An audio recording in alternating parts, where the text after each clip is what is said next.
Welcome to the Salmon Runs YouTube. Enjoy the video.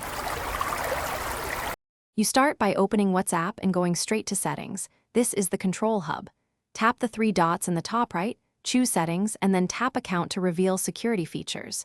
You need an active phone number so verification messages arrive. Once done, look for two-step verification. It sits under Account. This first step locates the option Fast and explains why phone access matters.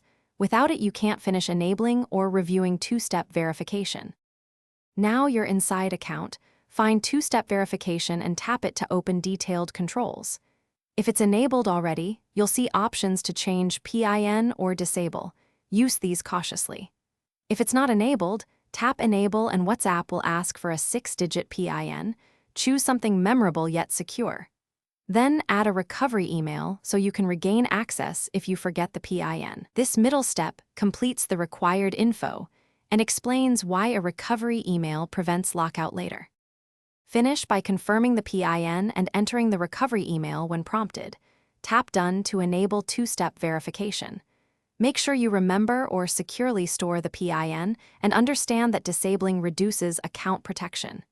If you need to change the email later, use Change Email inside the same menu. Troubleshooting tip: if SMS codes fail, check network signal, restart the phone, or use a temporary different number. Carrier blocks or incorrect number are the common causes, so verify those first. Thanks for watching. Consider subscribing if we helped you.